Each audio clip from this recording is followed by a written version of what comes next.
नमस्कार। अ, जैसे आपको पता है कि आने वाले 15, 16 और 17 तारीख को इस्कॉन अमरावती में भव्य जन्माष्टमी का प्रोग्राम आयोजन किया गया है। तो आइए हम प्रभु से कुछ वार्तालाप करते हैं और जानते हैं इस प्रोग्राम में क्या-क्या होने वाला है। बोलो प्रभु। हरे कृष्णा।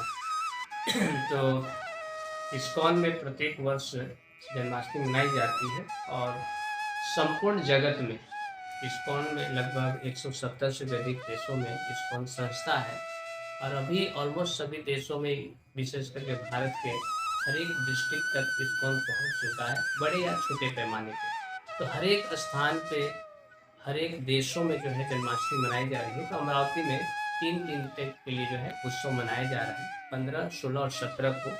जिसमें 15 तारीख को सुबह से ही भगवान का दर्शन, लड्डू गोपाल अभिषेक रहेंगे एवं शाम को संध्या, भजन संध्या रहेगा। और 16 तारीख को भी उसी तरह से दिन भर का प्रोग्राम है।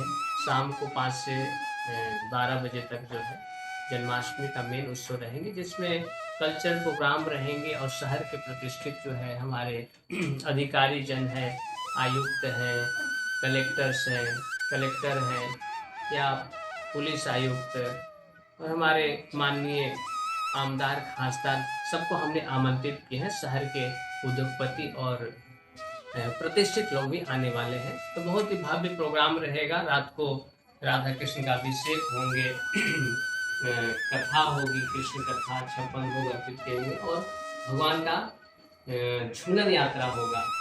उसके बाद भगवान की महाआरती के साथ जो है संकीर्तन के साथ जो है संपन्न होंगे। और 17 तारीख को शिल प्रभुपाद जी, जो इस्कॉन के संस्थापक आचार्य है, उनका जन्मदिन है। उनके व्यास पूजा मनाई जाएगी, जिसमें शिल प्रभुपाद जी का अभिषेक होंगे और प्रभुपाद के गुणगान किए जाएंगे भक्तों के द्वारा। 56 भोग होंगे और प्रभुपाद जी की महाआरती होगी और शहर के 25,000 लोगों के लिए जो है महाप्रसाद वितरण किया जाएगा। इस प्रकार से ये उत्सव है और इस वर्ष जो है लगभग 1 लाख से भी अधिक शहर के श्रद्धालु जो है भगवान के दर्शन और उत्सव में भाग लेने वाले हैं। तो इस प्रकार से जो है 3 दिवसीय उत्सव है। बहुत-बहुत धन्यवाद प्रभु जी आपका। और हम आगे जानना चाहते हैं कि इस्कॉन क्या है? इस्कॉन का अर्थ क्या होता है? लोग अन्य-अन्य बातें करते हैं इस्कॉन के बारे में, तो हम जानना चाहते हैं आपके माध्यम से कि इस्कॉन, इस शब्द का अर्थ क्या होता है? इस्कॉन जो है, ऐसे देखने में, सुनने में लगता है कि इस्कॉन का अर्थ कुछ विदेशी शब्द होता है या कोई विदेशी संस्था, ऐसे लोग समझते हैं। लेकिन 500 साल पहले कलयुग के महाअवतार, कलयुग के अवतार जो है भगवान के अवतार चैतन्य महाप्रभु हुए, जिनके बारे में श्रीमद् भागवतम में भविष्यवाणी की गई है कि कृष्ण वर्णम त्रिषा कृष्णम सांगोपांगास्त पार्षदम यज्ञ संकीर्तन प्राय यजंती ही सुमेधसा, कि भगवान कलयुग में गौर रूप में आएंगे। कृष्ण का कलर क्या है? श्रावणा कलर है, बादल की तरह है। लेकिन चैतन्य महाप्रभु जो है के रूप में आएंगे तो गौर कलर में आएंगे, एक भक्त के रूप में आएंगे। और कलयुग का जो युग धर्म है, हरिर नाम एव केवलम कलौ नास्ते व नास्ते व नास्ते व गतिरन्यथा, कि कलयुग में एकमात्र धर्म है भगवान का नाम लेना। तो इस धर्म की स्थापना करने के लिए चैतन्य महाप्रभु 500 साल पहले कलकत्ता के पास नवद्वीप मायापुर धाम में प्रकट हुए, जहाँ पे आज इस्कॉन का सबसे बड़ा भव्य मंदिर का निर्माण हो रहा है, लगभग 1500 करोड़ रुपए का, जिसमें एक बार में 10,000 लोग दर्शन करेंगे। वहां पूरे ब्रह्मांड का भी दर्शन कराए जाएंगे। तो उस स्थान पे हुआ था और उन्होंने ही ये हरे कृष्ण जो आंदोलन है उसकी स्थापना 500 साल पहले हुए। उनके प्रमुख शिष्य षड गोस्वामी हुए, जिन्हें रूप गोस्वामी, सनातन गोस्वामी कहे जाते हैं। तो वहीं से आते आते परंपरा में इन्हें गौड़ीय संप्रदाय भी कहा जाता है। इस गौड़ीय संप्रदाय में भक्ति विनोद ठाकुर हुए, उनके सुपुत्र हुए भक्ति सिद्धांत सरस्वती ठाकुर। भक्ति विनोद ठाकुर अपने आप में बहुत बड़े महान आचार्य रहे ना, जिनके लगभग 10-12 संतान थे और अंग्रेज के समय में वो डिस्ट्रिक्ट मजिस्ट्रेट रहे ना। इतने बुद्धिमान थे कि एक दिन में 30-30 जो है केस सोल्व करते थे। 2000 भक्ति वृक्षा प्रचार कार्य चलाते थे।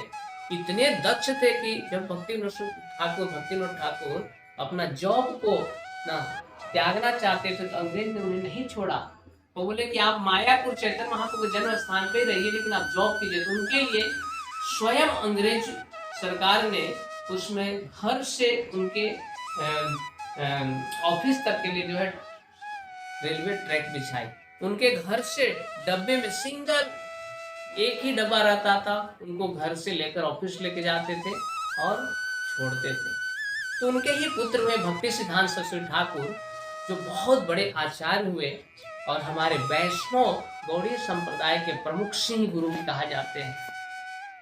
वो कलकत्ता में थे और उस समय इस्कॉन के संस्थापकाचार्य भक्ति वेदांत स्वामी शिल प्रभुपाद जी, उनका नाम पहले अभय बाबू था। वो एक गृहस्थ थे और 1922 में जो है उनकी मुलाकात जो है भक्ति सिद्धांत सरस्वती ठाकुर से होती है। उसमें भक्ति सिद्धांत सरस्वती ठाकुर कहते हैं कि तुम पढ़े लिखे एजुकेटेड हो, क्यों नहीं भगवान चैतन्य महाप्रभु का संदेश जो है, जो संपूर्ण जीवन में एक शांति और एक एकता स्थापित करने का जो संदेश है, उसका प्रचार क्यों नहीं करते हो। तो उस समय प्रभुपाद जी बोलते हैं कि अभी तो देश गुलाम है, अभी हमें आजादी चाहिए।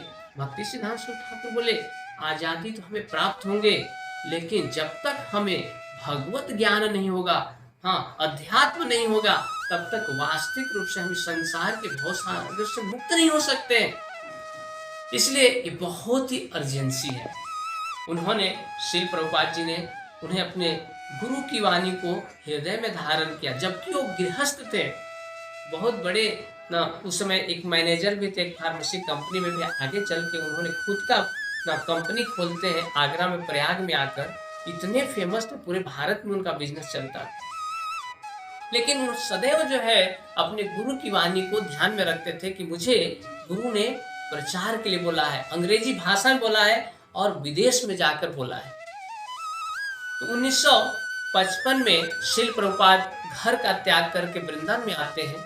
1965 में श्रील प्रभुपाद जो है एक कार्गो शिप में बैठकर अपने गुरु की इच्छा को पूरा करने के लिए 69 ईयर में ना 70 साल के वृद्ध व्यक्ति श्रील प्रभुपाद अपने गुरु की इच्छा को पूर्ण करने के लिए वृंदावन धाम को त्याग करके न्यूयॉर्क अमेरिका के लिए प्रस्थान करते हैं। कैसे?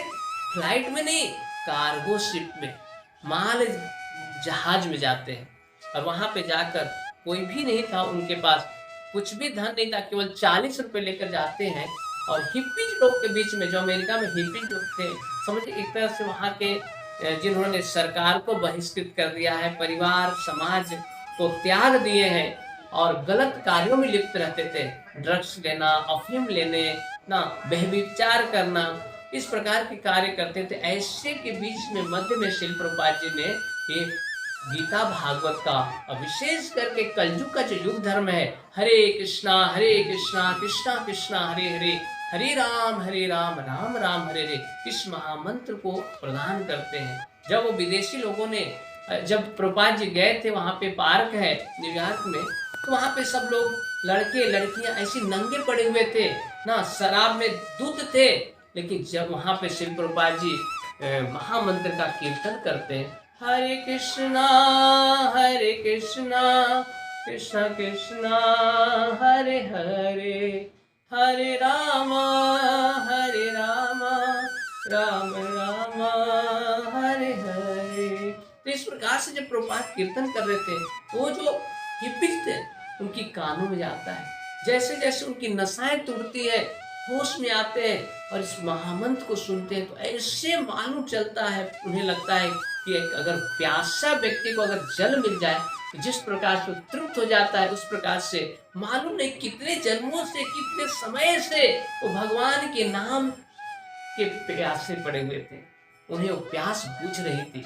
और इस प्रकार से जब उन्होंने हिप्पीज लोग श्रील प्रभुपाद से जुड़ते हैं और आगे चल के उनके ही कुछ लोग जुड़ जाते हैं। उनसे एक वकील थे, वो बोलते स्वामी जी आप अधिक समय तक अगर यहाँ पे रहना चाहते तो आप एक संस्था बनाइए। तो श्रील प्रभुपाद बोले आप लोग ही कीजिए। तो वहाँ पे ही वो इमरजेंसी था, वो विदेश में थे, अमेरिका न्यूयॉर्क में थे, और उन्हें इस गीता भागवत या हमारे जो हिंदू संस्कृति है, भारतीय संस्कृति है ना, जो हमारा धर्म है, उसको प्रचार करने के लिए, संपूर्ण जगत को भारतीय संस्कृति को प्रदान करने के लिए इमरजेंसी केस में शिल प्रभुपाद जी ने न्यूयॉर्क में जो है ISKCON international society for Krishna consciousness नामक संस्था को स्थापित करते हैं। इंटरनेशनल अंतर्राष्ट्रीय है और कृष्ण भावनामृत संघ, ये संस्था किसी एक समुदाय के लिए नहीं, ये किसी देश के लिए नहीं है, ये किसी कास्ट के लिए नहीं है, ये किसी प्रकार के धर्म के लिए नहीं है, ये सबके लिए है। संपूर्ण जगत के लोग इसे स्वीकार कर सकते हैं और अपने जीवन में भगवत अनुभूति करके जीवन में शांति को प्राप्त कर सकते हैं। तो इस प्रकार से इस्कॉन जो है भारतीय संस्था है, लेकिन इसको पहली बार अमेरिका में रजिस्टर किया गया। जब श्री प्रभुपाद जी पुनः भारत में आए तो इसे पुनः जो है मुंबई में जुहू में हरे कृष्णा लैंड जुहू में पुनः इसको international society for Krishna consciousness Hare Krishna land Juhu पे पुनः रजिस्टर करते हैं। तो हमें यह नहीं समझना चाहिए कि इस्कॉन विदेशी संस्था है, हमारी संस्था है। संपूर्ण जगत को हमारी संस्कृति की आवश्यकता है। हमारी संस्कृति जिस प्रकार से भगवान गीता बताते हैं, सुख और शांति का मार्ग बताते हैं, सूत्र बताते हैं। तो प्रभु जी ने बहुत सुंदर तरीके से बताया कि इस्कॉन समाज के लिए क्या करता है और कैसे उसके उद्देश्य है, समाज के प्रति क्या उनकी सद्भावना है। और हम आगे प्रभु से जानना चाहते हैं कि अभी कुछ दिनों पहले ही यहाँ पर इस्कॉन मंदिर को मालू जी की ओर से भूमि दान प्राप्त हुआ है। तो उस भूमि दान पर, उस भूमि पर आप कैसे प्रोजेक्ट ला रहे हैं और कैसे मंदिर बनाकर इस समाज को और आप अच्छे से समाज को दिशा देने का कार्य करेंगे, उसके लिए हम प्रभु से कुछ जानकारी लेंगे। हरे कृष्णा।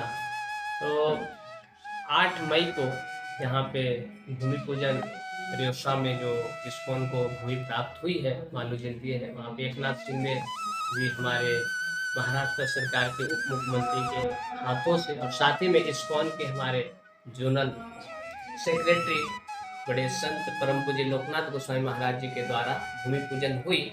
तो ये बहुत बड़ा प्रकल्प है, क्योंकि अमरावती का एक विशेष आध्यात्मिक पौराणिक जो है इतिहास भी रहा है। इसका संबंध अध्यात्म और भगवान की लीला के साथ है। अमरावती के पास में ही कौंडन्यपुर धाम है, जो रुक्मिणी माता का जन्म स्थान है। और अमरावती में भी भगवान का आना हुआ, यहाँ से रुक्मिणी का हरण हुए। तो ये बहुत विशेष स्थान है। तो इसी रुक्मिणी माता के लीला या फिर उनके स्मरण में यहाँ पे बहुत बड़ा भव्य प्रोजेक्ट आ रहा है, जिसमें रुक्मिणी वैदिक कल्चर सेंटर, रुक्मिणी आध्यात्मिक संस्कार केंद्र, जिसे प्रोजेक्ट का नाम बालकृष्ण धाम रखा गया है। यहाँ पे रुक्मिणी माता के जीवन चरित्र के ऊपर जो है एक म्यूजियम का निर्माण किया जाएगा, जहाँ पे लोग आकर रुक्मिणी माता के जीवन चरित्र को जान सकते हैं, उनकी लीलाएं क्या हुए, कृष्ण के साथ क्या उनका संबंध रहा, और भगवान कृष्ण की भक्ति के बारे में लोग जान पाएंगे। यहाँ पे कल्चरल सेंटर होंगे और बच्चों के लिए जो है बाल संस्कार की भी व्यवस्था की जाएगी। युवाओं के लिए जो है उनके संस्कार के लिए, बड़े के लिए, बुजुर्गों के लिए, हर एक एज ग्रुप के लिए जो है यहाँ पे एक सुविधाएं प्रदान होगा, जहाँ पे लोग आकर अपने जीवन में आनंद को अनुभूति कर सकते हैं। इस प्रोजेक्ट के द्वारा जो है शहर में अन्न वितरण भी किया जाएगा और एक बहुत सुंदर जो है एक ऐतिहासिक स्थान बनेगा, जहाँ पे लोग दूर दूर से, देश विदेश से लोग आकर यहाँ पे जो है अपने मन में जो है प्रसन्नता को अनुभव करेंगे। तो बहुत ही जल्दी जो है इस प्रोजेक्ट प्रारंभ होने वाला है और बहुत शीघ्र जो है आप लोगों के आशीर्वाद से हमारा प्रयास है कि आप लोगों के सहयोग से इस मंदिर का निर्माण किया जाए। तो ये मंदिर जो है किसी एक का नहीं होता है, संपूर्ण जगत का होता है और संपूर्ण जगत के लोगों का सहयोग लगता है इस मंदिर के लिए। तो आप सबसे भी हम आग्रह करते हैं कि आप लोग प्रार्थना कीजिए कि भगवान रुक्मिणी माता के इस स्थान पे जल्द से जल्द जो है भगवान का मंदिर बने और लोग इसका लाभ लें। हरे कृष्ण। बहुत बहुत धन्यवाद प्रभु जी ने बहुत सुंदर तरीके से हमें इस प्रोजेक्ट के बारे में भी बताया, इस्कॉन के बारे में बताया, तो हमें भी बहुत आतुरता है इस प्रोजेक्ट के लिए। तो इसी ओर से हम प्रभु जी से बहुत बहुत धन्यवाद करते हैं कि उन्होंने बहुत सुंदर तरीके से प्रोजेक्ट और इस्कॉन के बारे में बताया। तो आप सभी को हम आमंत्रित करते हैं, आप सभी आइए 15, 16 और 17 अगस्त को यहाँ पर जन्माष्टमी के लिए आप आमंत्रित हैं।